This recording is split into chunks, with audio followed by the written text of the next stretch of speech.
انشاءاللہ آپ کی کالز ہمارے سلسلے کا حصہ ہوں گی۔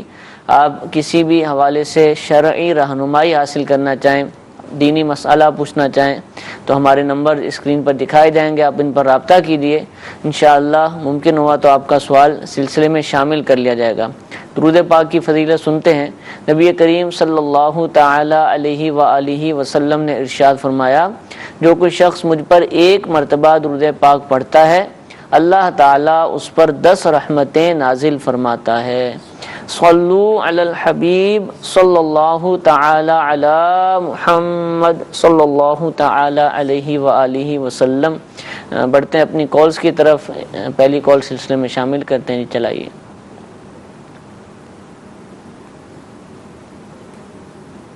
کیا ایک قرآن پاک مکمل کرنے سے پہلے دوسرے قرآن شروع کر سکتے ہیں کیا؟ قرآن پاک مکمل کرنے سے پہلے پڑھتے پڑھتے مثال کے طور پہ 22ویں پارے پہ پہنچ گئے تو ابھی وہ مکمل نہ ہوا تھا، دوبارہ سے پہلا پارہ شروع کر دیا، شاید یہ پوچھنا چاہ رہے ہیں، تو کیا ایسا کیا جا سکتا ہے؟ الحمدللہ رب العالمین والصلاة والسلام علی سید الانبیاء والمرسلین، اما بعد فاعوذ باللہ من الشیطان الرجیم، بسم اللہ الرحمن الرحیم۔ قرآن پاک پڑھنا خیر ہی خیر ہے، ٹھیک ہے۔ بہتر تو یہ ہے کہ ایک قرآن پاک ختم کر لیا جائے پھر دوبارہ شروع کریں، لیکن اگر کسی نے دوبارہ سے وہی پارہ پڑھ لیا یا ابتدا سے دوبارہ شروع کر لیا تو اس کو قرآن پاک پڑھنے کا ثواب بھی ملے گا اور شرعاً اس طرح پڑھنے میں کوئی حرج بھی نہیں ہے۔ ٹھیک ہے، پڑھا جا سکتا ہے، ٹھیک ہے جی۔ ایک اور کال چلائیے۔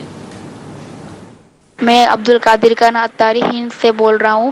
میرا مفتی صاحب کے بارگاہ میں یہ سوال ہے، اگر کوئی اسلامی بہن کا منگنی ہو چکا ہے اور ان کے جو زیورات ہیں جو ان کے سسرال سے ملے ہیں، کیا ان کا زکوٰۃ نکال سکتے ہیں؟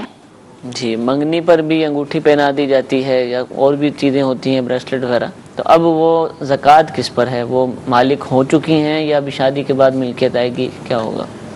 جو منگنی کے وقت بطور تحفہ اگر زیورات دے دیے، ٹھیک ہے، یا ان کے علاقے میں ایسا عرف ہے کہ منگنی کے وقت ہی زیورات دے دیتے ہیں، اب یہ دے دینا دو طرح کا ہوگا، یا تو تحفہ دے کر ان کو مالک بنا دیا ہے، ٹھیک ہے، تو اب یہ مالک ہوگی، ان کے قبضے میں آ گیا تو اب یہ ان زیورات کی مالک ہوں گی۔ اور دوسری صورت یہی ہے کہ جس طرح شادی کے بعد بھی ایک صورت یہ ہوتی ہے کہ مالک بنانے کی اور دوسری صورت استعمال کرنے کی، یعنی مالک نہیں بنایا جاتا، صرف پہننے کے لیے زیورات دے دیے جاتے ہیں۔ اگر یہ والی صورت ہے کہ جس میں استعمال کے لیے دیے ہیں، پہننے کے لیے دیے ہیں، مالک نہیں بنایا ہے، تو اس صورت میں یہ ان کی مالک نہیں ہوں گی اور ان زیورات کی ان کے اوپر زکوٰۃ بھی نہیں ہوں گی۔ ٹھیک ہے۔ اور اگر پہلی صورت ہے کہ جس صورت میں مالک بنا دیا گیا ہے، اب اگر یہ نصاب کو پہنچتے ہیں، یعنی یہ خود زیورات ہی اتنے ہیں کہ نصاب کی مقدار کو پہنچ رہے ہیں، یا ان زیورات کے ساتھ جو ہے وہ چاندی یا نقدی یا مال تجارت میں سے کچھ اور بھی ہے کہ دونوں مل کر نصاب کی 52.5 تولے چاندی کی نصاب کی مقدار کو پہنچ رہے ہیں، اور دیگر شرائط زکوٰۃ یعنی حاجات اصلیہ سے فارغ ہیں، سال گزر چکا ہے، تو اب اس صورت میں یہ صاحب نصاب تو پہلے ہو گئی تھی، سال گزرنے کے اوپر ان زیورات کی زکوٰۃ دینی ہوگی۔ حضور اس معاملے میں ہم یوں نہیں کہہ سکتے کہ کنفرمیشن ہے کہ یہ مالک نہیں بنایا جائے، خدا نخواستہ منگنی ٹوٹ جاتی ہے تو واپس لے لیا جاتا ہے، کیا کہیں گے؟ اس میں اصل میں اعتبار ہوتا ہے عرف کا، یعنی اگر عرف یہ ہو کہ جیسے نکاح میں فقہاء نے فرمایا، عرف اگر یہ ہے کہ نکاح ختم ہو جانے کے بعد بھی وہ زیورات بدستور عورت کی ملکیت میں رہتے ہیں، واپس نہیں لیے جاتے، تو یہ اس بات کی دلیل ہے کہ یہ ان کو مالک بنا دیا گیا۔ اور اگر نکاح ختم ہونے کے اوپر اس خاندان میں عرف یہ ہے کہ نکاح ختم ہونے پر یعنی طلاق ہونے پر یا وفات پر وہ زیورات شوہر کے خاندان والے لے لیتے ہیں، تو اس کا مطلب یہ ہوتا ہے کہ شوہر نے اس کو مالک نہیں بنایا تھا، صرف پہننے کے لیے دیے تھے۔ ٹھیک ہے۔ اور تیسری صورت یہ ہوتی ہے کہ صراحتاً یہ کہہ دیا ہو کہ میں نے آپ کو مالک بنا دیا ہو. ٹھیک ہے. تو اب اگر یہی جو عرف والی صورتیں ہیں اس میں یہی ہو کہ منگنی کرتے وقت ان کو مکمل طور پر مالک بنا دیا جاتا ہے، منگنی ختم بھی ہو جائے تب بھی وہ واپس نہیں لیے جاتے ہیں، تو اس صورت میں تو وہ عورت ہی مالک ہوگی. اور اگر منگنی ختم ہونے پر یا نکاح ختم ہونے پر وہ واپس لے لیے جاتے ہیں تو اس صورت میں وہ مالک نہیں ہوگی، سوائے یہ کہ کوئی واضح طور پر انہوں نے قبضہ دے کر واضح طور پر یہ نہ کہا ہو کہ میں نے آپ کو مالک کیا. اگر یہ نہیں کہا ہے تو پھر واپس لے لیے جاتے ہیں، تو پھر عرف کا اعتبار کرتے ہوئے اس کے مالک وہی قرار پائیں گے کہ جنہوں نے یہ دیے تھے. ٹھیک ہے. حضور اسی سے ریلیٹڈ ایک الگ مسئلہ ہے کہ مثال کے طور پہ منگنی ہو گئی جی 2 مہینے پہلے 3 مہینے پہلے عید سے، تو اب یہ سمجھا جاتا ہے کہ عید کے اوپر جو ہے وہ کپڑے وغیرہ دینا جو ہے نا یہ لازم ہے. تو کیا کچھ شرعی طور پر منگیتر جس کو کہتے ہیں ہمارے ہاں، وہ اس پر کچھ شرعی طور پر نان نفقہ یا اس طرح کی چیزیں لازم ہو جاتی کہ عید شبرات کے موقع پر وہ لڑکی کے گھر میں کپڑے بھجوائے، جوتے بھجوائے، یا وہ تحفہ ہی کہلائے گا کیا ہے؟ لیکن اگر نہ دیے جائے نا تو باتیں کی جاتی ہیں، دیکھیں عید آئی انہوں نے ہمیں جو ہے وہ بالکل دیا ہی نہیں ان لوگوں، یہ کیسے لوگ ہیں یہ؟ تو کیا اس کا شرعی طور پر کیا حکم ہے؟ نان نفقہ تو نکاح کے بعد ہی لازم ہوتا ہے، نکاح سے پہلے کسی پر نان نفقہ کسی کا یوں لازم نہیں ہوتا ازدواجی تعلق کے حوالے سے.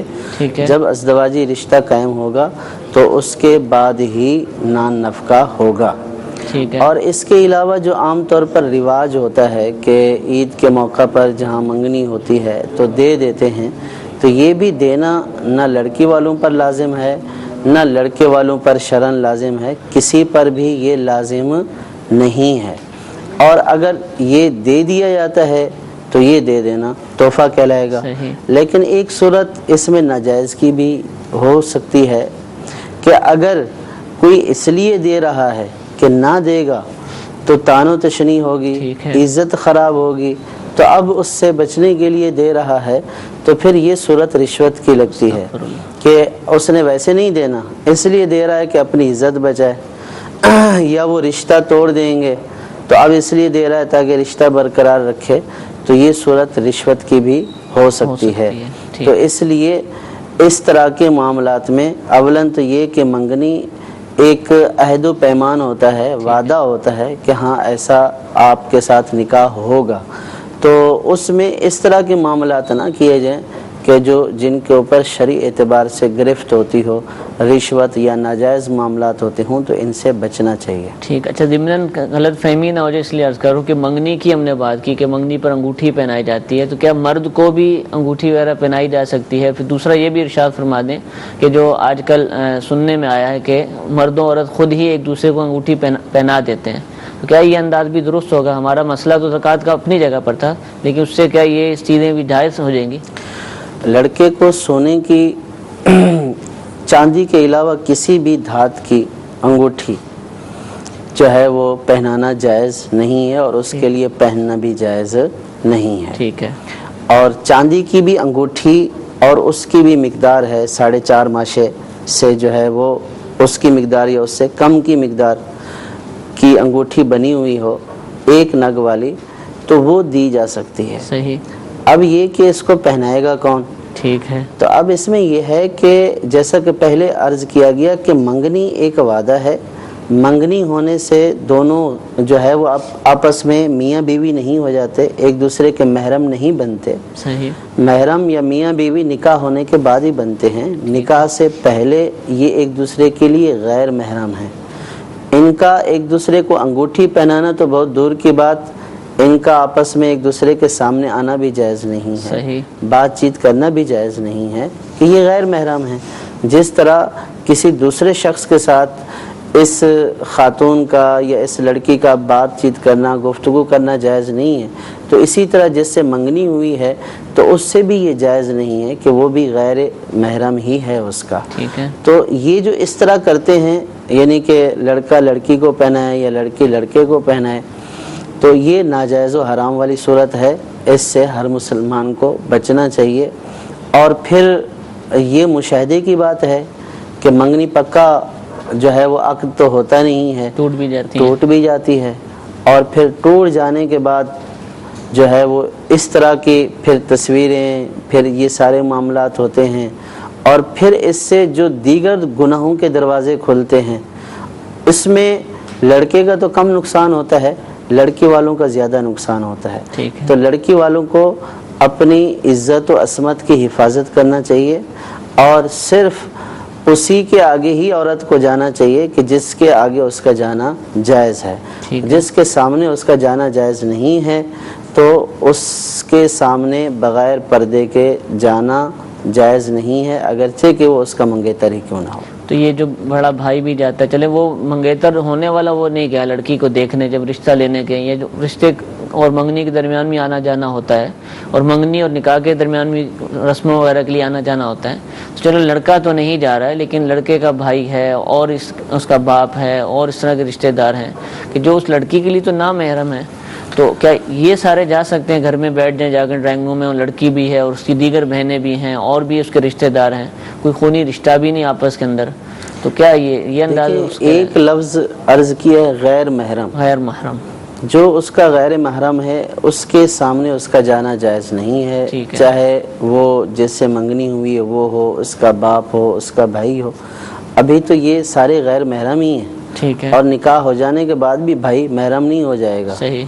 تو جو بھی غیر محرم ہے اس کے سامنے لڑکی کا آنا جائز نہیں ہے۔ ٹھیک ہے، جزاک اللہ جی۔ ایک اور کال چلاتے ہیں، اور میسیجز بھی آپ ہمیں کر سکتے ہیں، نمبر اسکرین پر دکھائے جا رہے ہوں گے، آپ ان پر میسیج کیجیے، انشاءاللہ آپ کا میسیج بھی SMS بھی سلسلے میں شامل کیا جائے گا۔ کال کی طرف چلتے ہیں جی، کال چلائیے۔ میری وائف کے پاس تقریباً 6 یا 7 تولے زیور ہے، یا شاید تھوڑا سا اس سے زیادہ ہو، لیکن میرے اوپر قرضہ بھی بہت ہے، تقریباً 8 سے 10 لاکھ روپے میرے سر پہ قرضہ ہے۔ تو اس صورت میں مجھے زکوٰۃ کا کیا طریقہ کار اختیار کرنا چاہیے؟ مجھ پر زکوٰۃ لگتی ہے یا نہیں لگتی؟ میرا یہ سوال ہے جی۔ کنفرم نہیں ہے کتنا سونا ہے ان کو، 6 7، اور یہ بھی پتہ نہیں کہ اس سے بھی زائد ہے تو کتنا ہے، لیکن ہے زوجہ کا اور قرض ان پر ہے، حکم کیا ہوگا؟ اللہ تبارک و تعالیٰ اس ماہ رمضان کے عشرے کے صدقے ان کے اوپر جو قرض ہے اللہ تعالیٰ ان کو بارک قرض سے نجات عطا فرمائے۔ جہاں تک مسئلے کا تعلق ہے تو اگر ان کی زوجہ کے پاس 6 تولے ہے یا 7 تولے ہے، اگر 7.5 تولے سے کم ہے سونا تو اس صورت میں صرف سونا ہے اور نقدی چاندی مال تجارت کچھ بھی نہیں ہے، اور 7.5 تولے سے کم ہے، تو اس صورت میں یہ صاحب نصاب قرار نہیں پائیں گے۔ اور زوجہ کے پاس سونا ہونے سے شوہر بھی صاحب نصاب قرار نہیں پائے گا، کہ زکوٰۃ میں شوہر کی ملکیت الگ شمار کی جاتی ہے اور اس کی بیوی کی ملکیت الگ شمار کی جاتی ہے۔ جو بیوی کی ملکیت ہے وہ شوہر کی نہیں ہے، جو شوہر کی ہے وہ بیوی کی نہیں ہے۔ اسی طرح اگر بیوی کے پاس نصاب جتنی رقم ہے لیکن بیوی کے اوپر اتنا قرض ہے کہ اس کو مینیج کرنے کے بعد وہ نصاب نہیں رہتا، تو بھی ان کے اوپر زکوٰۃ نہیں ہے۔ ٹھیک ہے، یہ تو بیوی کی ملکیت کے حوالے سے مسئلہ ہے، اور جو ان کی ملکیت کے حوالے سے جیسا کہ یہ فرما رہے ہیں کہ ان کے پاس کچھ نہیں ہے، اگر ان کے پاس کچھ ہے بھی صحیح، سونا ہے یا چاندی ہے، اگرچہ نصاب کے برابر ہے، لیکن اگر قرض کو مینیج کرنے کے بعد یہ نصاب جتنا نہیں بچتا ہے تو اس صورت میں ان کے اوپر بھی زکوٰۃ لازم نہیں ہوگی۔ ٹھیک ہے جی۔ ایک اور کال چلائیے گا۔ میں لاہور سے بات کر رہا ہوں سمر۔ میرا مفتی صاحب سے سوال یہ ہے کہ اگر امامت جو امام صاحب ہوتے ہیں اگر ان کا وضو ٹوٹ جائے تو کیا پیچھے جو لوگ ہوں گے نمازی ان کی نماز ہو جائے گی؟ امام صاحب کا وضو ٹوٹ جائے تو اب کیا ہوگا؟ امام صاحب کا وضو ٹوٹ گیا تو امام صاحب کی نماز گئی، امام صاحب کی نماز گئی تو مقتدیوں کی بھی ٹوٹ گئی۔ ٹھیک ہے، انڈرسٹوڈ ہے۔ امام صاحب نماز چھوڑ کے چلے جائیں گے؟ جی، نہ بھی جائیں تب بھی ان کا وضو ٹوٹ گیا تو نماز چلی گئی، ختم ہو جائے گی، تو اس وجہ سے نمازیوں کی نماز بھی چلی گئی ہے۔ یہ نہیں کہیں گے کہ امام کا وضو ٹوٹا ہے نمازیوں کا تو نہیں ٹوٹا ہے۔ اصل میں نمازی جب اقتدا کرتے ہیں امام کی تو امام کی نماز جہاں پہ فاسد ہوگی وہاں پہ مقتدیوں کی بھی فاسد ہو جائے گی۔ ٹھیک ہے۔ تو حضور ایک مسئلہ، ایک سوال پوچھا ہمارے مدنی عملے نے کہ روزہ الحمدللہ بہت سارے مسلمان رکھتے ہیں رمضان شریف کے اندر، لیکن کئی ایسے بھی ہوتے ہیں بد نصیب کی نماز نہیں پڑھتے روزے کے باوجود۔ ترغیب دلائی جائے کہ بھائی نماز بھی پڑھو، روزہ تو آپ نے رکھ ہی لی ہے صبح سے، تو وہ کہتے ہیں بھائی نماز پڑھے نہ پڑھے اس کا روزے سے کیا تعلق، روزہ ایک الگ چیز ہے، نماز الگ چیز ہے. تو کیا یہ کانسیپٹ کہ بھائی نماز پڑھے نہ پڑھے اور روزے سے اس کا کوئی تعلق نہیں، یہ درست ہے یا روزہ نماز آپس میں ملی ہوئی ہیں یا دونوں ہی ضروری ہیں، کیا ہے؟ ضروری ہونے کے اعتبار سے تو کوئی شک نہیں ہے. ٹھیک ہے. روزہ بھی فرض ہے، نماز بھی فرض ہے. روزہ نہ ہو تب بھی نماز پڑھنا فرض ہی رہے گا. بے شک. اور روزے کی حالت میں گناہ سے بچنا، یعنی فرض کا ترک گناہ کبیرہ ہوتا ہے. تو جب انسان نے روزہ رکھا ہے تو روزہ رکھنے کا تقاضا یہ ہے کہ وہ تمام کبیرہ گناہوں سے بچے. جب وہ اپنے آپ کو کھانے پینے وغیرہ سے روک کر رکھے ہوئے ہے اللہ تعالیٰ کی فرما برداری اور اطاعت میں، تو یہ نماز بھی اللہ تعالیٰ کا حکم ہے. بے شک. تو جب یہ فرما برداری اور اطاعت کر رہا ہے تو اس فرما برداری اور اطاعت کا تقاضا یہ ہے کہ وہ نماز کو بھی قضا نہ کرے. ٹھیک ہے. تو اور قضا کرے گا تو گناہ گار ہوگا. صحیح. تو اس اعتبار سے کہ یہ دونوں ضروری ہیں تو اس میں تو کوئی شک نہیں ہے. ٹھیک. باقی رہی یہ بات کہ یہ کہنا کہ نماز الگ فرض ہے، روزہ الگ فرض ہے، اس میں بھی کوئی شک نہیں ہے کہ نماز بالکل الگ فرض ہے، روزہ بالکل الگ فرض ہے. تیسری بات یہ کہ ایک شخص نماز پڑھتا ہے روزہ نہیں رکھتا، یا روزہ رکھتا ہے نماز نہیں پڑھتا ہے، تو وہ صحیح طور پر اللہ تبارک و تعالیٰ کے فرامین کو سمجھنے والا نہیں ہے. ٹھیک ہے. وہ عبادت کی روح سے واقف نہیں ہے. تو جو نماز پڑھتا ہے اس کے اوپر روزہ رکھنا بغیر اگر کوئی عذر نہیں ہے تو اس کے، اور عاقل بالغ ہے تو اس کے اوپر روزہ فرض ہے. تو اس کے اوپر روزہ رکھنا ضروری ہے. اور روزہ چھوڑے گا گناہ گار ہوگا. لیکن اب یہ نہیں کہا جا سکتا کہ جو نماز نہیں پڑھتا وہ روزہ بھی نہ رکھے، یا جو روزہ نہیں رکھتا وہ نماز نہ پڑھے. تو ایسا نہیں ہے. دونوں اللہ تبارک و تعالیٰ کی طرف سے بندے کے اوپر فرض کیے گئے ہیں، تو دونوں فرضوں کو پورا کرنا چاہیے. اور جو روزہ رکھ کر بھی گناہ سے باز نہ آئے. ٹھیک ہے. نماز چھوڑنا گناہ ہے، کبیرہ گناہ ہے. جو روزہ چھوڑنے کے باوجود بھی گناہ سے باز نہ آئے تو حدیث پاک کے مفہوم کے مطابق اللہ تبارک و تعالیٰ کو اس کے بھوکے پیاسے رہنے کی کوئی حاجت نہیں ہے. ٹھیک ہے. تو اس لیے روزے دار کو چاہیے کہ وہ روزہ رکھے. تو روزے کا یہ تقاضا کہ اپنے اعضاء کو، تمام اعضاء کو اللہ تبارک و تعالیٰ کی اطاعت میں مصروف کر دے. ٹھیک ہے. یعنی صرف یہ نہیں ہے کہ پیٹ کا روزہ ہے کہ اس کے اندر جا کچھ نہیں رہا، باقی ساری کی ساری نافرمانیاں ہو رہی ہیں، تو پھر اس روزہ رکھنے کے جو فوائد و ثمرات ہیں وہ حاصل نہیں ہوں گے. تو جو روزہ رکھتا ہے نماز نہیں پڑھتا ہے تو وہ روزے کے تقاضوں کو پورا نہیں کر رہا، اور روزے کے جو فوائد و ثمرات ہیں کما حقہ جو اس کو حاصل ہونے ہیں وہ حاصل نہیں ہوگا، وہ برکتوں سے محروم ہو جائے گا. اور نماز چھوڑنے کی وجہ سے اللہ تبارک و تعالیٰ کے شدید عذاب کا بھی مستحق ہوگا. اللہ تعالیٰ ہم سب کو محفوظ فرمائے، اپنی عبادت کی توفیق عطا فرمائے. حضور سوال یہ ہے کہ اگر کسی نے اعتکاف شروع کیا اور وہ ٹوٹ گیا کسی بھی وجہ سے، تو اب اس کی قضا کرنی ہے، تو کیا اسی مسجد میں قضا کرنا ضروری ہے یا کسی اور مسجد میں بھی جا کر سکتا ہے؟ قضا اسی مسجد میں کرنا ضروری نہیں ہے. اچھا. کسی بھی مسجد میں قضا ہو سکتی ہے. اچھا. اس کا اعتکاف ٹوٹا مثال کے طور پر، ایک جگہ بیٹھا، اس کو پتا کہ آج ٹوٹ گیا میرا کسی وجہ سے، تو اسی دن اسی مسجد میں شام سے دوبارہ وہ قضا کر سکتا ہے یا پھر اگلے سال ہی کرنی ہوگی؟ کیا ہے، دن باقی ہیں؟ اس کے لیے اگلے سال کا انتظار کرنا ضروری نہیں ہے. اگر رمضان کے دن باقی ہیں تو خوش قسمتی ہے کہ رمضان کی صورت میں مسجد میں بیٹھنا نصیب ہوگا، تو وہ اسی دن بھی غروب آفتاب سے لے کر اگلے دن کے غروب آفتاب تک معتکف ہو جائے مسجد میں.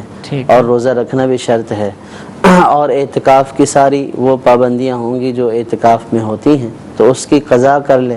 اگر اللہ تبارک و تعالیٰ نے اسی رمضان میں موقع عطا کیا ہے تو اسی رمضان میں اس کی قضا کر لے. زندگی کا کوئی بھروسہ تو نہیں ہے کہ اگلے رمضان تک یہ زندہ بھی رہے گا. ویسے بھی تو آیا ہوا تھا 10 دن کے لیے، تو کون جی ویسے بھی 10 دن کے لیے آیا ہوا تھا. اور پھر اگر فرض کیا کہ ابھی رمضان میں یہ پورا نہیں کر سکا ہے تو اب اگلے رمضان کا بھی انتظار نہیں کرنا ہے کیونکہ اعتکاف کے قضا کے لیے رمضان کا ہونا ضروری نہیں ہے. ٹھیک ہے. تو وہ کسی بھی دن غروب آفتاب کے ٹائم مسجد میں جائے اور وہاں رات ٹھہرے، روزہ رکھے، پھر پورا دن گزارے، اگلے دن کی غروب آفتاب تک مسجد میں رہے، اور جب اگلے دن کی غروب آفتاب ہو جائے گی روزہ افطار کر لے گا تو اب اس کا اعتکاف ختم ہو جائے گا. تو اس کے لیے اگلے رمضان کا بھی انتظار کرنا ضروری نہیں ہے. کسی دن رمضان میں، غیر رمضان میں اس اعتکاف کی قضا ہو سکتی ہے. ٹھیک ہے. ٹھیک ہے. اچھا حضور، رمضان شریف ہے اور بدقسمتی کہیے یا کیا کہیے کہ کم از کم ہمارے ملک کے اندر کھانے پینے کی اشیاء مہنگی ہو جاتی ہیں. اچھا، اب دکاندار سے بات ہوئی تو انہوں نے ان کو کہا بھائی آپ یہ اتنی فروٹ مثال کے طور پہ آپ اتنا مہنگا کیوں بیچ رہے ہیں؟ نہیں بیچنا چاہیے، آپ سستا بیچیں، لوگوں کو آسانی ہو. ان کا کہنا بھی ہمارا کیا قصور ہے، ہم تو پیچھے سے لے کر آتے ہیں، منڈی سے لے کر آتے ہیں، وہ آڑتی سے لیتا ہے، وہ کسان سے لیتا ہے، تو یہ تو سب پیچھے سے مہنگا کرتے ہوئے آ رہے ہیں، تو ہمارا کیا قصور ہے؟ تو اب اس کا یہ کہنا ہے کہ لوگ جو ہمیں تان و تشنیع کرتے ہیں اس سے ہماری دل آزاری ہوتی ہے. تو کیا یہ لوگوں کا رویہ درست ہے؟ اس کو کہہ سکتے ہیں تان و تشنیع تو نہیں کہ یہ لوگ پوچھتے ہیں، کوستے ہیں، جو بھی کہہ لیجئے. کیا کہیں گے اس حوالے سے؟ ہونا کیا چاہیے اور لوگوں کا کیا رویہ ہونا چاہیے؟ دکانداروں کو ایسے سلسلے میں کیا کرنا چاہیے؟ یہ رمضان شریف تو گزر گیا، لیکن اگر آپ کچھ مدنی پھول دے دیں گے تو آئندہ کے لیے انشاءاللہ وہ اچھے ہوں گے. ہمارے دیکھیں، اس میں دو پہلو ہیں. اصل بات تو یہ ہے کہ اس طرح کے معاملات کو دیکھنا اور اس طرح کے معاملات کو کنٹرول کرنا یہ حکومت وقت کی ذمہ داری ہوتی ہے. ٹھیک ہے. کہ وہ لوگوں کو جائز طریقے سے آسان طور پر چیزوں کی فراہمی کو مہیا کرنے کا جو ہے وہ انتظام کرے. ٹھیک ہے. اور چیزوں کی فراہمی کو ضروری بنائے. صحیح. اور گورنمنٹ کو یہ اختیار ہے کہ اگر وہ یہ دیکھتی ہے کہ لوگ حد سے تجاوز کر رہے ہیں اور جس سے عام لوگوں کی رسائی ان کی ضروریات زندگی تک بہت مشکل سے ہو رہی ہے اور ان کو بہت مشکل پیش آ رہی ہے، تو وہ اس کو کنٹرول کرنے کے لیے نرخ یا ریٹ مقرر کر سکتی ہے. حاکم یا قاضی کو اس صورت میں اختیار ہے. کیے بھی جاتے ہیں. ٹھیک ہے. اور جب کر دیے گئے تو اب اس کی خلاف ورزی کرنا ناجائز ہے کہ قانونی جب ایک قانون بن گیا اب اس کی خلاف ورزی کرے گا تو یہ ناجائز ہے، کیونکہ خلاف ورزی کرنے کی صورت میں اپنے آپ کو ذلت پر پیش کرنا ہے، جیل جائے گا، جرمانے دے گا، رشوتیں دے گا، اور اس کی شرعی اجازت نہیں ہے. ٹھیک ہے. اور دوسرا پہلو عوام کا ہے کہ عوام جو جن سے لیتے ہیں، ریڑھی والا ٹھیلے والے ہیں، ان کو جو ہے وہ کہتے ہیں کہ آپ جو ہے وہ معاذ اللہ بعض حرام خوری کہتے ہیں، حرام خوری کر رہے ہیں، زیادہ لے رہے ہیں، لوگوں کو تکلیف دے رہے ہیں. تو ان بیچاروں کا عام طور پر قصور ہوتا نہیں ہے. ٹھیک ہے. جب پیچھے سے ان کو چیز ہی اتنی مہنگی ملی ہے تو ظاہر ہے کہ وہ بھی پھر اسی مہنگی بیچیں گے. کوئی اپنا نقصان کر کے تو نہیں بیچے گا. اگر ایک پھل فروش کو ایک چیز 70 روپے میں پڑی ہے تمام اخراجات کے ساتھ، اور وہی چیز عام دنوں میں مارکیٹ میں اس کو 50 روپے میں پہنچتی تھی تو وہ 55 میں بیچتا تھا. ٹھیک ہے. اب وہی چیز اس کو 70 روپے تک پہنچی ہے تو اب اس کو وہ 55 میں تو نہیں بیچ سکتا ہے، اور اس کو یہ تو نہیں کہا سکتا کہ رمضان کے علاوہ میں تو یہ 55 کی تھی، اب آپ رمضان میں 70 کی کیوں دے رہے ہیں. تو وہ ویسے ہی غریب آدمی اپنی مزدوری اور اپنی کمائی کے لیے کھڑا ہوا ہے. اگر چیز اس کو 70 کی ملی ہے تو وہ 75 کی بیچے گا یا 80 کی بیچے گا. تو اس نے نفع حاصل کرنے کے لیے ہی تو یہ ٹھیلا لگایا ہے. ٹھیک ہے. اب اگر وہ اتنا خسارہ برداشت کرے، اتنا لینڈ لارڈ ہوتا ہے، تو پھر اس کو ٹھیلا لگانے کی ضرورت ہی کیا ہے؟ گھر میں بیٹھتا پھر وہ ویسے ہی لوگوں کو صدقہ اور خیرات کرتا، لوگوں کو فی سبیل اللہ کھلاتا. ٹھیک ہے. تو ان کی اتنی استطاعت ہوتی نہیں ہے. یہ تو اپنا روزگار کمانے کے لیے کرتے ہیں، اور چونکہ رمضان مبارک میں ایک سیزن ہوتا ہے، لوگوں کی کثرت جو ہے وہ پھل استعمال کرتی ہے یا دیگر روزمرہ کی ضروری اشیاء کو استعمال کرتی ہے، تو بہت سارے لوگ خاص طور پر رمضان میں بھی یہ کاروبار شروع کر دیتے ہیں. تو اب اگر ان کو ملا ہی اتنے کا ہے اور اس کے اوپر ان کو